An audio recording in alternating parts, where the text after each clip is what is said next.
Shalom, salam damai sejahtera bagi kita semua. Dimanapun kita berada saat ini, biarlah kita tetap dalam keadaan sehat dan penuh dengan sukacita. Saudara-saudari yang terkasih di dalam nama Tuhan Yesus Kristus, firman Tuhan yang jadi renungan kita pada hari ini diambil dari Filipi 2 ayat 1 sampai dengan ayat yang keempat, berkata demikian. Jadi karena Kristus ada nasihat, ada penghiburan kasih, ada persekutuan roh, ada kasih mesra dan belas kasihan. Karena itu sempurnakanlah sukacitaku dengan ini.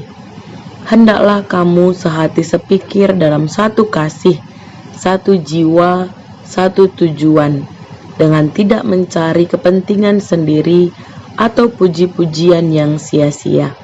Sebaliknya hendaklah dengan rendah hati yang seorang menganggap yang lain lebih utama daripada dirinya sendiri.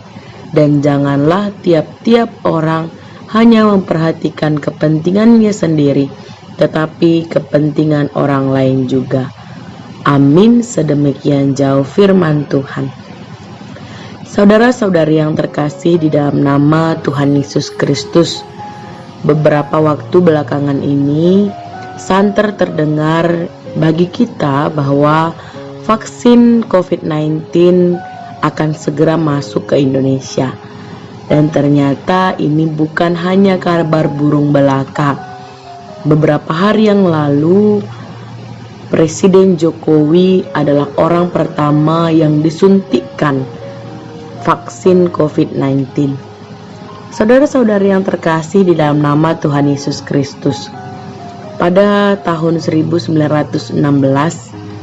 sebanyak 27.000 orang lumpuh dan 9.000 orang meninggal karena ada pandemi atau wabah polio di New York. Pada tahun 1952, Jonas Salk dan timnya melakukan penelitian untuk mengembangkan vaksin polio. Alhasil, pada tahun 1955, vaksin polio itu dibuatnya. Lalu vaksin itu diuji coba dan berhasil menurunkan jumlah penderita polio sampai dengan 50% dalam 2 tahun kemudian. Penemuan itu dirayakan sebagai kemenangan bagi seluruh Amerika Serikat. Dan pada saat itu, banyak jiwa di seluruh dunia merasakan penemuan itu. Dan yang menarik, Salk tidak pernah mematenkan vaksin temuannya, sehingga vaksin itu dapat digunakan secara leluasa oleh siapa saja. Padahal kalau dia mematenkannya, tentu terhitung keuntungan yang dapat diraupnya. Saudara-saudari yang terkasih di dalam nama Tuhan Yesus Kristus, jikalau Jonas Salk mementingkan dirinya sendiri, kita tidak bisa membayangkan berapa banyak orang yang sampai saat ini menjadi korban polio. Tetapi yang jadi hasrat Jonas Salk adalah menyelamatkan orang lain, dan hal ini diwujudkan dalam tindakan untuk tidak mementingkan diri sendiri, namun ia memilih menjadi berkat bagi sekian banyak orang di seluruh dunia ini.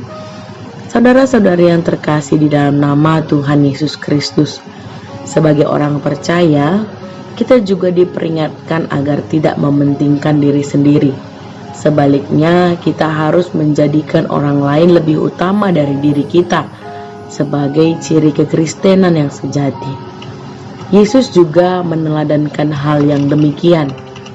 Ia tidak menganggap kesetaraannya dengan Allah sebagai hal yang harus dipertahankan, sehingga ia mau merendahkan diri agar manusia diselamatkan dari kematian kekal.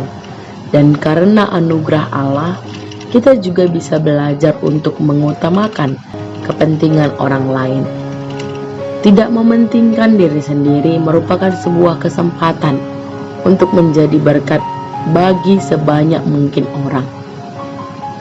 jikalau sebentar lagi kita juga akan bergiliran disuntikkan vaksin COVID-19. Biarlah hal ini menjadi usaha kita bersama untuk saling menjaga, saling mengasihi, dan sungguh-sungguh saling mendukung satu dengan yang lain, sehingga COVID-19 di seluruh dunia ini dapat dipatahkan kuasanya, karena kasih Tuhan bagi setiap umatnya yang ada di dunia ini. Tuhan Yesus memberkati firman-Nya. Tuhan Yesus memberkati kita semua. Amin.